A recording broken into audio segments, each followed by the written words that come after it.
নমস্কার, পূজারিনীর পঞ্চব্যঞ্জনে সবাইকে স্বাগত জানাই। আজ ডিনারে বানিয়েছি ছোট আলুর দম, সম্পূর্ণ নিরামিষভাবে। এখানে আমি 1.5 কেজি মতো ছোট আলু ভালো করে খোসাগুলো ছাড়িয়ে পরিষ্কার জলে ধুয়ে নিয়েছি। তোমরা চাইলে কিন্তু আলুটা প্রথমে খোসা সমেত সেদ্ধ করে নিতে পারো, তারপরে খোসাটা ছাড়িয়ে ভেজে নেবে। কিন্তু আমি এখানে প্রথমে খোসাটা ছাড়িয়ে ভেজে নিচ্ছি। তার জন্য গ্যাসে একটা প্রেসার কুকার বসিয়ে তাতে দিয়ে দিলাম বেশ কিছুটা সরষের তেল।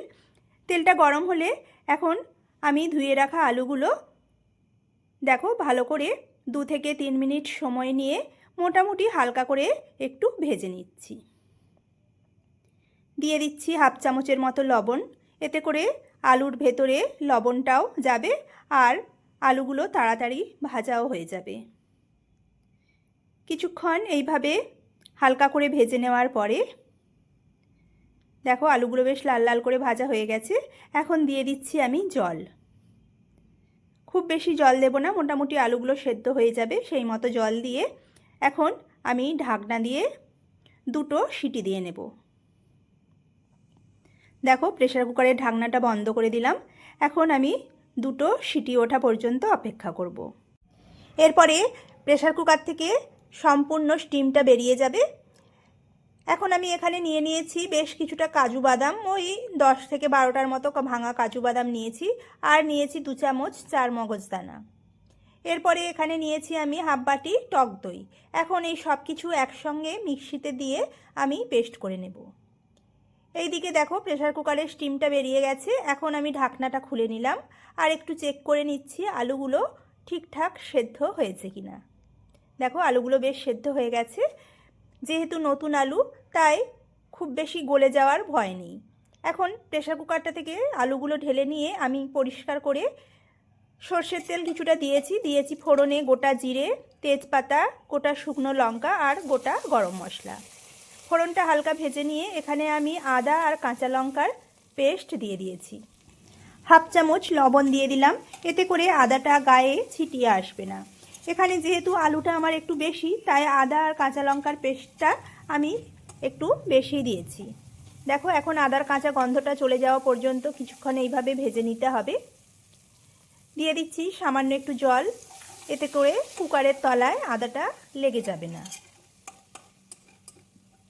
এইভাবে কিছুক্ষণ আদাটাকে কষে নেওয়ার পরে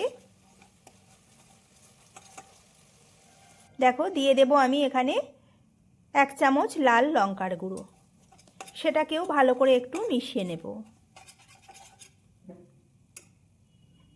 এখন দিয়ে দিলাম কাজু বাদাম, চারমগজ আর টক দইয়ের যে পেস্টটা বানিয়ে রেখেছিলাম সেটা। গ্যাসের ফ্লেমটা লো করে আমি সব কিছুকে সময় নিয়ে ধীরে ধীরে কষিয়ে নেব। যেহেতু এতে টক দই কাজু বাদাম আছে তাই দেখো কড়ার তলায় লেগে যাওয়ার সম্ভাবনা আছে, তাই ধীরে ধীরে অল্প করে জল দিয়ে দিয়ে মশলাটাকে কষাতে হবে। দেখো এইভাবে করে কিছুক্ষণ দেখো কষানোর পরে উপর থেকে তেল ছাড়তে শুরু করবে। সামান্য করে একটু করে জল দিতে হবে, দিয়ে দিয়ে আমি মশলাটাকে কষিয়ে নিচ্ছি। এইভাবে মশলাটাকে 6 থেকে 7 মিনিট সময় নিয়ে কষিয়ে নেওয়ার পরে এখন দিয়ে দেব সেদ্ধ করে রাখা আলু। যেহেতু আলুগুলো সেদ্ধ আছে তাই খুব বেশি সময় লাগবে না, মোটামুটি ওই জল দেওয়ার পরে 10 মিনিট ফুটিয়ে নিলেই রেডি হয়ে যাবে নিরামিষ আলুর দম। দিয়ে দিলাম আরও হাফ বাটি মতো জল।